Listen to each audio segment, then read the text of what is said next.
성경봉독 드리겠습니다. 야고보서 3장 13절에서부터 18절까지 우리 다 함께 합독으로 드리겠습니다. 읽겠습니다. 너희 중에 지혜와 총명이 있는 자가 누구냐? 그는 선행으로 말미암아 지혜의 온유함으로 그 행함을 보일지니라. 그러나 너희 마음속에 독한 시기와 다툼이 있으면 자랑하지 말라.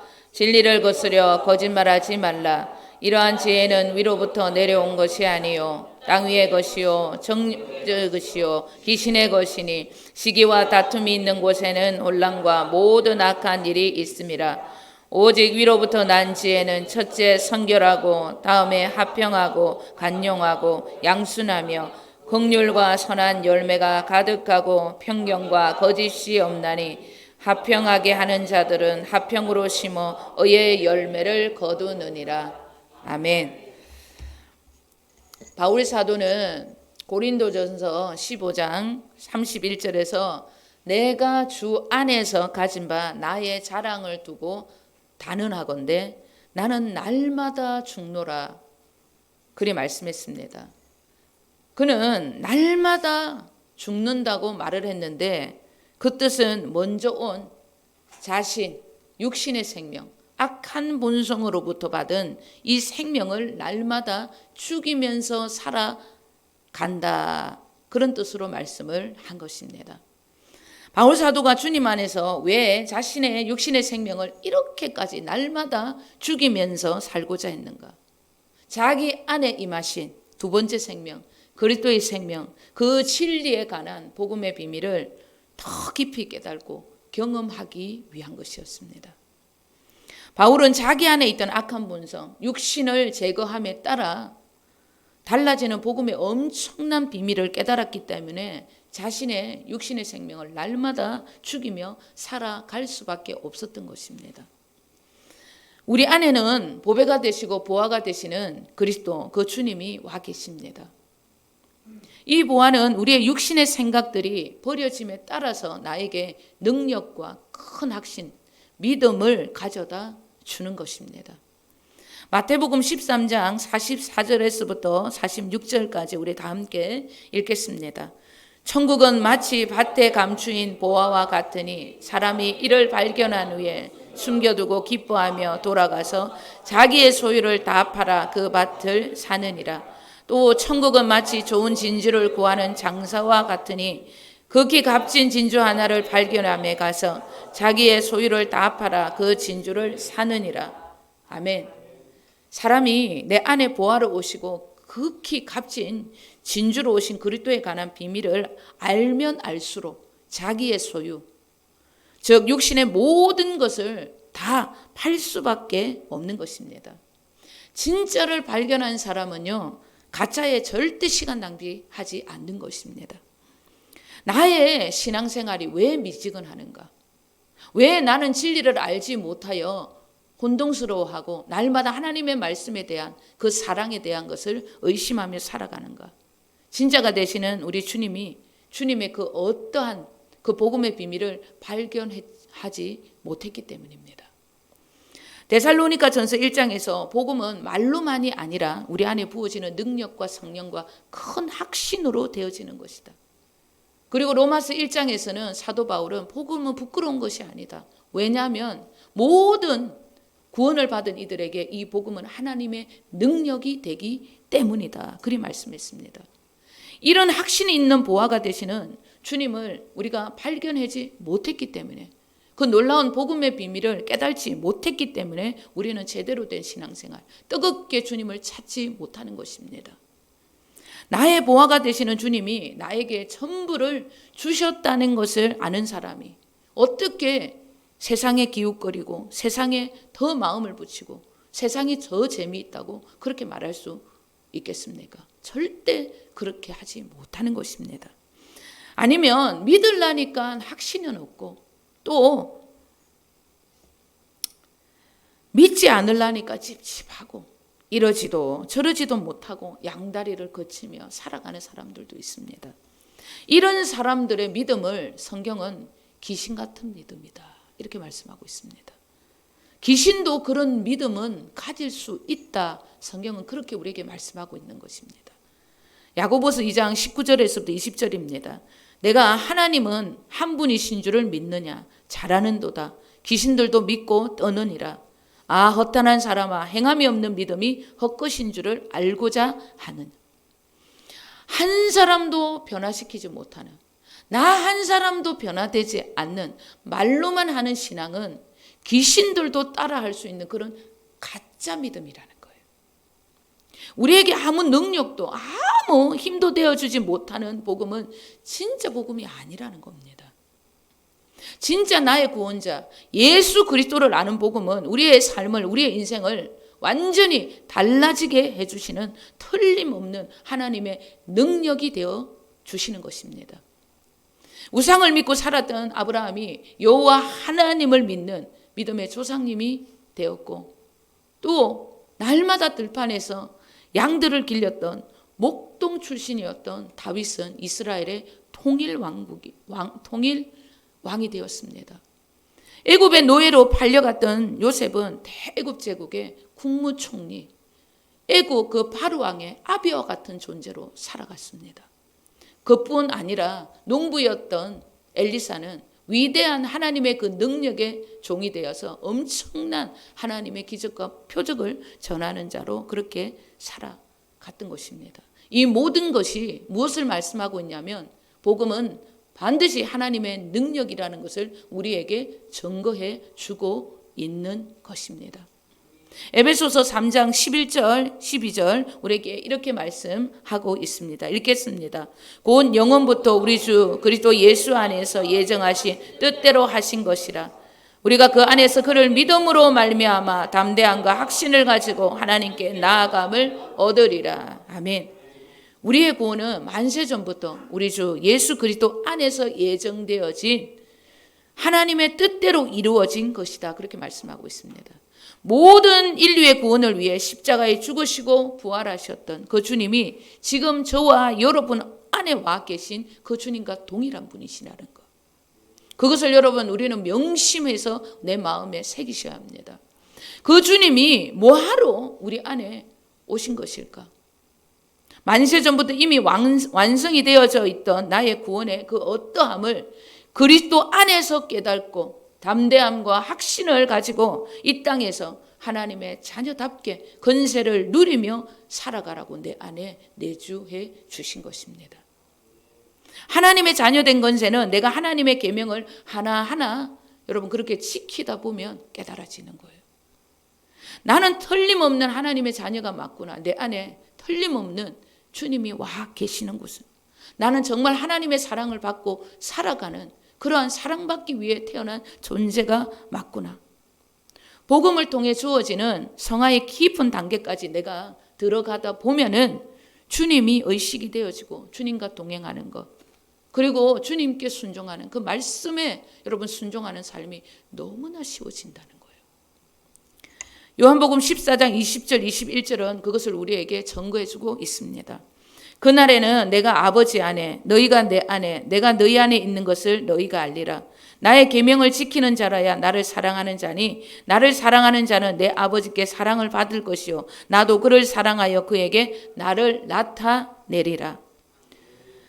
부족함이 없는 순종의 삶, 야고보스의 삶으로 주님을 나타내시는 영광의 통로들이 다 되시길 주님의 이름으로 간절히 축원드립니다. 아멘. 오늘 본문은 우리에게 두 가지 지혜에 대한 말씀을 하고 있습니다. 한 가지는 이 땅의 지혜, 그리고 또 다른 한 가지는 위로부터 온 지혜, 하나님 나라의 지혜를 말씀하고 있습니다. 야고보서는 불신자들을 향한 메시지가 아니고 하나님 아버지를 아버지라고 믿고 살아가는 그리스도로 말미암아 구원받은 하나님의 자녀들에게 주신 믿음에 의한 순종의 길을 전하고 있는 메시지라는 것을 우리는 기억하셔야 합니다. 14절 15절 우리 다 함께 읽겠습니다. 그러나 너희 마음속에 독한 시기와 다툼이 있으면 자랑하지 말라. 진리를 거슬려 거짓 말하지 말라. 이러한 지혜는 위로부터 내려온 것이 아니요 땅 위의 것이요 정욕의 것이요 귀신의 것이니. 아멘. 하나님의 자녀들에게 주신 메시지인데, 즉 우리에게 주신 메시지인데, 우리들의 지혜가 땅으로부터 온 세상의 신 원수로부터 온 지혜를 너희들이 따르고 있다, 그렇게 말씀하고 있는 거예요. 땅의 지혜, 세상의 지혜는 독한 시기와 다툼이 일어난다, 그렇게 말씀하고 있습니다. 이 시기는 자기 중심적인 열심에서 나오는 것인데, 이 시기는 언제나 다툼, 분쟁과 함께 일을 합니다. 가정에서도 직장에서도 그리고 공동체 안에서도 자기 중심적인 그 육신의 생명으로 열심을 내는 사람들이 많다. 그러면 그 공동체에 다툼과 분열로 문제가 일어날 가능성이 매우 많은 것입니다. 직장에서 교회에서도 상대보다, 저 사람보다 내가 더 열심히 한 것 같은데 왜 부장님이, 왜 사장님이, 그리고 교회 공동체 안에서 왜 목사님이 내가 아니라 저 사람을 더 높여주는 것일까? 내가 더 복을 받고 더 높임을 받아야 하는데 너무나 억울하다는 거예요. 내가 이 직장에서, 내가 이 교회에서 어떻게 했는데 자기 열심에 대한 대가가 오지 않을 때 이 시기를 마음에 품은 자들은 공동체를 서서히 교란하여 다툼과 분열의 장소로 만들어 버립니다. 창세기 21장 41절 우리 다 함께 읽겠습니다.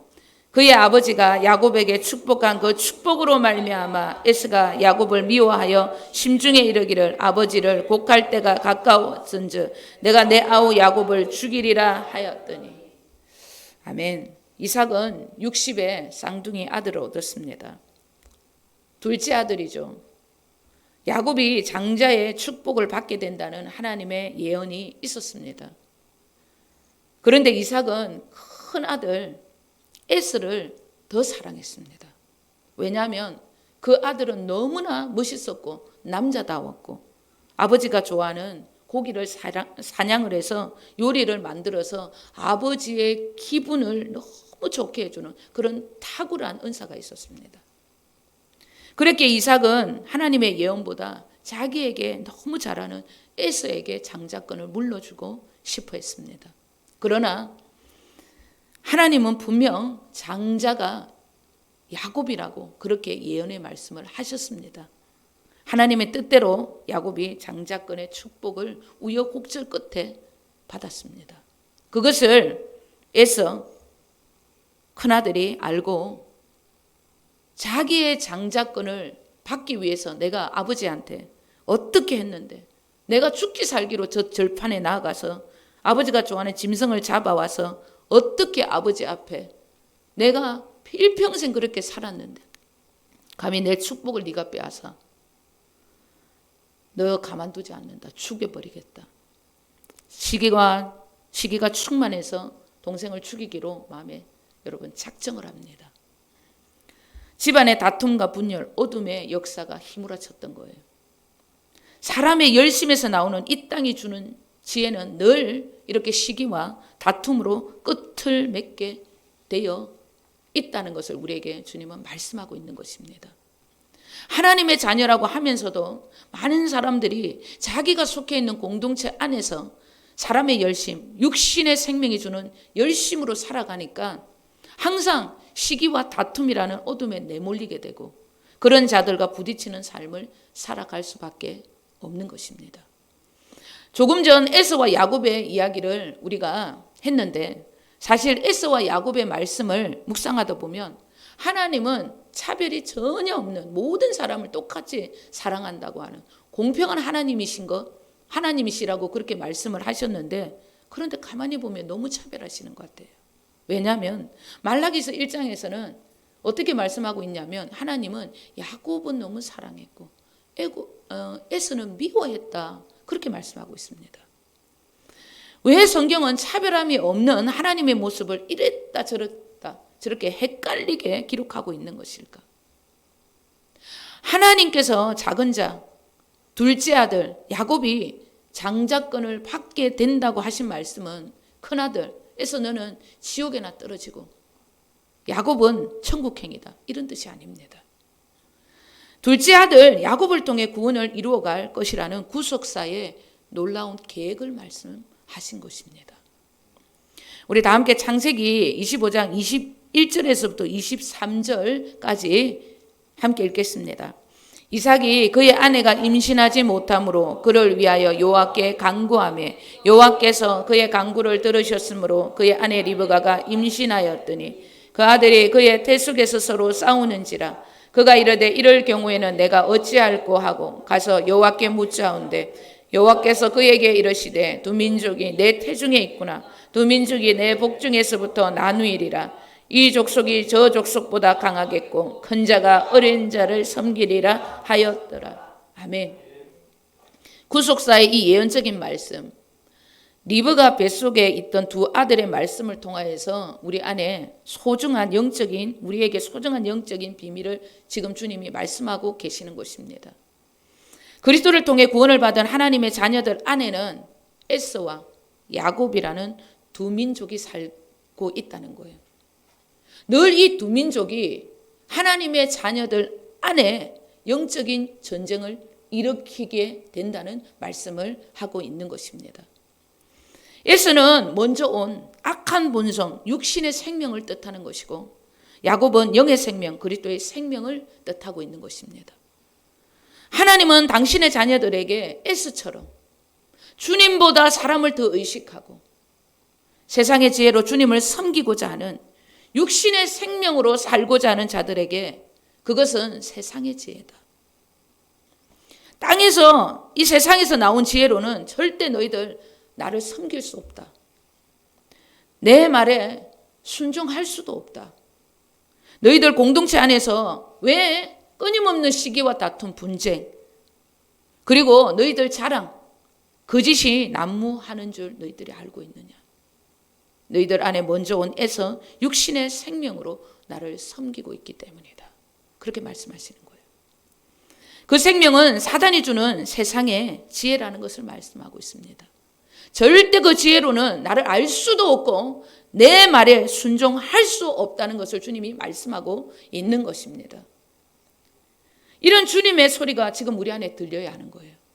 우리에게 왜 시기와 다툼, 그리고 자랑, 거짓으로 포장하는 거짓된 신앙의 모습들이 나에게 나타나는 것일까? 뒤에 태어난 야곱, 그리스도의 생명, 위에서 온 지혜로 주님을 따르지 않고 있기 때문입니다.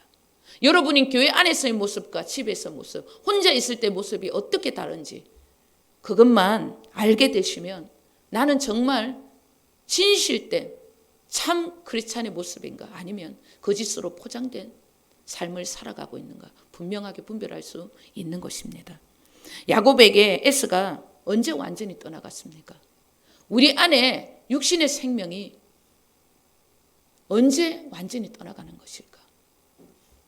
하나님이 저를 돌보시고 축복하지 않으시면 저는 아무것도 할 수 없다고 진심 어린 깨달음과 영의 고백을 드린 그날, 야곱의 한두 뼈가 부러져서 절대로 자기 혼자 걸을 수 없다고 다리를 절었던 그날, 하나님의 얼굴을 뵙던 그날, 야곱이라는 이름에서 이스라엘이라는 이름으로 바뀌는 그날에서는 더 이상 야곱을 괴롭히지 않았습니다. 여러분, 하나님의 얼굴을 우리가 배웁는다. 하나님의 얼굴을 본다는 말은 도대체 어떤 말씀입니까? 하나님의 얼굴을 보았던 야곱은 완전히 그리스도의 생명, 하늘의 지혜로 충만했습니다. 그 하나님의 얼굴을 배움라는 뜻이 무슨 뜻인가? 우리 다 함께 마가복음 9장 1절에서부터 3절 읽겠습니다. 또 그들에게 이르시되 내가 진실로 너에게 이르노니 여기 서 있는 사람 중에는 죽기 전에 하나님의 나라가 근능으로 임하는 것을 볼 자들도 있느니라 하시니라. 엿새 후에 예수께서 베드로와 야고보와 요한을 데리고 따로 높은 산에 올라가셨더니 그들 앞에서 변형되사 그곳이 강체가 나며 세상에서 빨래하는 자가 그렇게 희게 할 수 없을 만큼 매우 희어졌더라. 아멘. 이 말씀은 주님께서 당신이 죽고 부활하신 후 오순절날에 인간 안에 하나님의 나라를, 그 권능의 나라를 가지고 오실 사건을 이야기하신 후 6일이 지난 후에 높은 산에 올라가셔서 자신이 하나님이시라는 것을 보여주셨던 변화된 모습을 보이신 그 사건입니다. 변화된 주님의 모습을 본 장소라고 해서 그 산을 변화산이라 그렇게 칭하고 있는 것입니다. 세 제자가 오순절날에 하나님으로 신으로 오실 주님의 모습을 지금 미리 보고 있는 것입니다. 변화산의 사건은 오순절날의 역사를 미리 예언적으로 본 사건이었습니다. 이 사건은 우리 안에 오실 신적인 존재로 오실 주님의 모습을 이야기했는데, 이 말씀인즉 주님을 모신 자들은 실제로 주님의 얼굴을 본 자들이다, 이렇게 말씀하고 있는 것입니다. 우리는 매일 주님을 모시고 살아가는 존재들입니다. 주님이 나와 함께 계심을 믿고 살아가는 자들은 늘 주님의 얼굴을 뵙고 살아가는 자들이다, 이런 말씀입니다. 욥이 내가 지금까지는 키로 들리는 그 하나님을 믿었다면 육신의 생명이 제거된 어느 날 내가 이제는 내 앞에 그 하나님을 보는 것처럼 믿고 살아간다, 그런 고백을 한 것입니다. 주님의 얼굴을 뵙고 살아가는 자들, 즉 주님을 모시고 살아가는 주님의 교회들인 우리들은 언제나 주님의 생명으로만 살아가야 하는 거예요. 철저하게 내 안에 먼저 온 에스의 생명을 부인하고 그리스도의 생명, 하늘의 지혜, 위로부터 난 지혜로 살아가야 하는 것입니다. 그래야 내 삶을 통해서 의의 열매, 하나님의 나라, 그리스도의 얼굴이, 그리스도의 그 영광이 나를 통하여서 나타날 수 있게 되는 것입니다. 우리는 절대 그리스도의 생명을 가진 자들입니다. 그 그리스도의 생명을 가진 자는 세상의 지혜로 살아가서는 안 된다는 거예요. 그러면 절대 복음의 열매, 의의 열매, 한 영혼도 구원할 수 없다는 것입니다. 반드시 그들은 그리스도의 생명, 하늘의 지혜로 살아가야 의의 열매, 복음의 열매, 많은 영혼들을 구원할 수 있다는 말씀을 하고 있는 것입니다. 우리 다 함께 오늘 본문 17절, 18절 읽겠습니다. 오직 위로부터 난 지혜는 첫째 선결하고 다음에 화평하고 간용하고 양순하며 긍휼과 선한 열매가 가득하고 평강과 거짓이 없나니 화평하게 하는 자들은 화평으로 쉬며 의의 열매를 거두느니라. 아멘. 우리가 위로부터 난 지혜, 그리스도의 생명으로 둘째 아들로 살아갈 때 선한 열매가 가득하고 나를 포장하는 율법적인 거짓된 신앙생활이 떠나간다는 겁니다. 혼자 있을 때나 많은 사람이 있을 때 똑같이 주님을 배우는 것처럼 주님과 동행하는 삶을 똑같이 살아갈 수 있게 된다는 말씀입니다. 내가 가는 곳곳마다 화평의 복음을 심게 되고 때가 되매 의의 열매, 복음의 열매를 맺게 되는 일이, 그 놀라운 역사가 언젠가 일어나게 되는 것입니다. 우리 안에는 두 민족이 살고 있는 것입니다. 에서와 야곱이 살고 있습니다. 에서는 세상의 지혜, 자기의 힘과 자기의 열심으로 하나님을 섬기고자 하는 율법적인 것을 말씀하고 있는 거예요.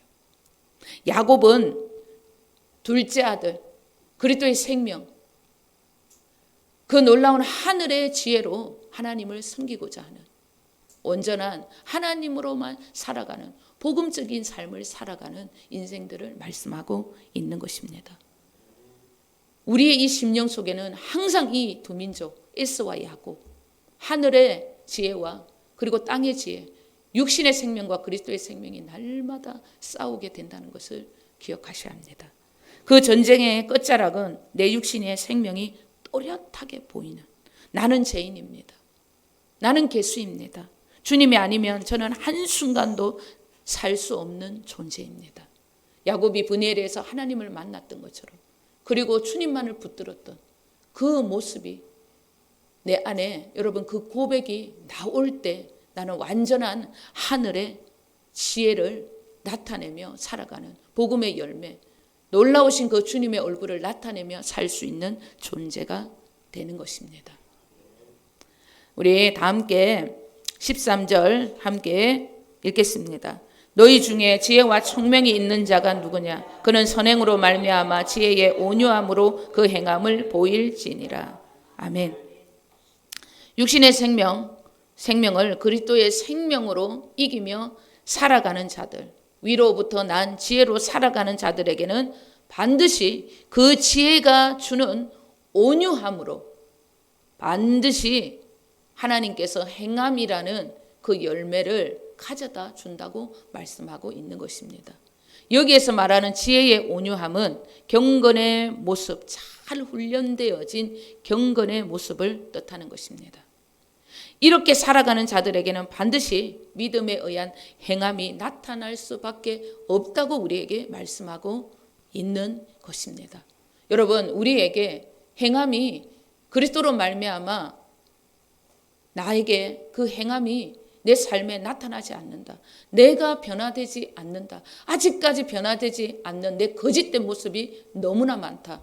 왜? 그것은 여러분 세상의 지혜로 에서의 생명, 육신의 생명으로 내가 주님을 따르고 있다는 증거라는 것을 우리에게 주님은 오늘 말씀하고 계시는 것입니다. 두 번째 생명으로, 그리스도의 생명으로 우리는 위로부터 난 지혜로 살아가시길 날마다 소원을 하셔야 합니다. 그 놀라운 복음의 비밀, 진리를 알지 못하면 나는 절대로 주님 앞에 행함이 있는 믿음, 야고보서의 믿음을 가지고 살아갈 수 없는 존재가 되는 것입니다. 우리는 오늘부터 야곱의 생명, 그리스도의 생명, 하늘로부터 온 놀라운 지혜를 가지기를 소원하시고 그 지혜를 위하여 날마다 주님 앞에 나의 육신의 생명을 여러분 부인하며 살아가시는 저와 여러분 되시기를 우리 주 예수 그리스도 이름으로 간절히 축원드립니다. 기도하겠습니다.